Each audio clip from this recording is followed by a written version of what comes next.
Hey guys, what's going on? Brian Osborne here with Answers in Genesis, and that walk may have not looked that extraordinary, maybe a little weird because I was kind of awkward because of where I was walking. Now you might recognize, some of you might recognize this.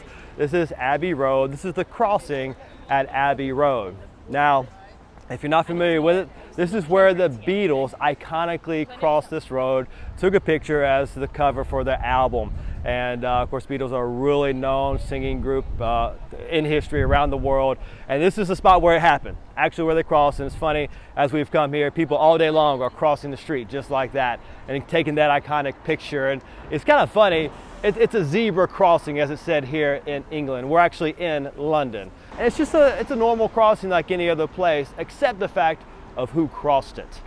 The fact that the Beatles crossed it, they took the picture became iconic, and now this zebra crossing has special meaning because of who crossed it. And I want to connect this to a lesson we're looking at in the curriculum today. We're looking at the Psalms and the different types of Psalms and the purpose of the Psalms and what's going on with the Psalms.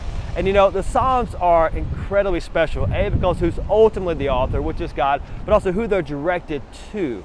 They're directed towards God, showing love and thanksgiving towards God and expressing fear and lament towards God when mankind is struggling. But the Psalms are so special because of who they're directed towards, and it shows that relationship between God and man. And so we see that connection here with music. Of course, the Psalms are meant to be sung, and typically they played various instruments to go with the Psalms. And they're meant to show the passion of mankind towards his Creator. And so you look at the Psalms meant to be sung. I can't help but think about the Beatles and the crossing. Actually, across the road, you have Abbey Road Studios, which is where they were crossing the road to get to make one of their famous albums.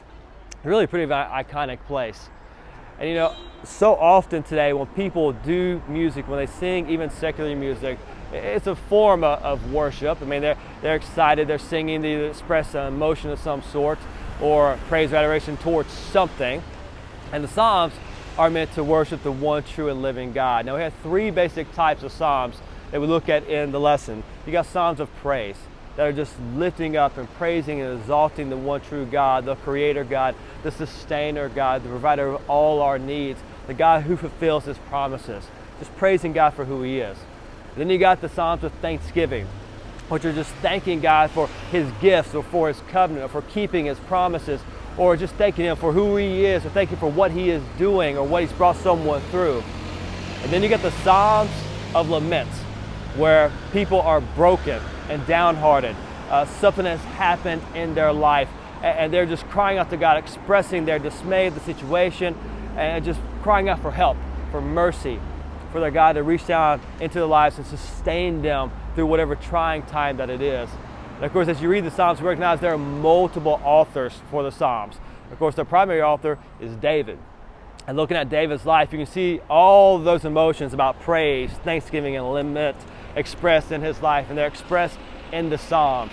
And you see times where David is praising God for who he is, and he's praising God for His word, or he's thanking God for what God has done in his life and how He sustained him, or he's crying out to God because he needs help, or he's broken because of his sin. And there are other authors as well. Moses wrote some of the Psalms. You have the Sons of Korah. He-Man is an author of one of the Psalms. There are many others as well.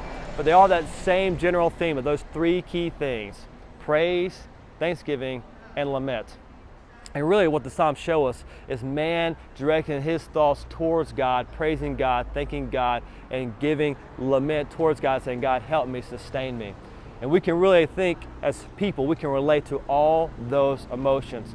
So as you study the Psalms and look at the Psalms, let it remind us that those emotions reflected in the Psalms should be reflected in our lives as well. Let us praise God. Let us thank God. And also, when we are broken, let us cry out to God because He will sustain us.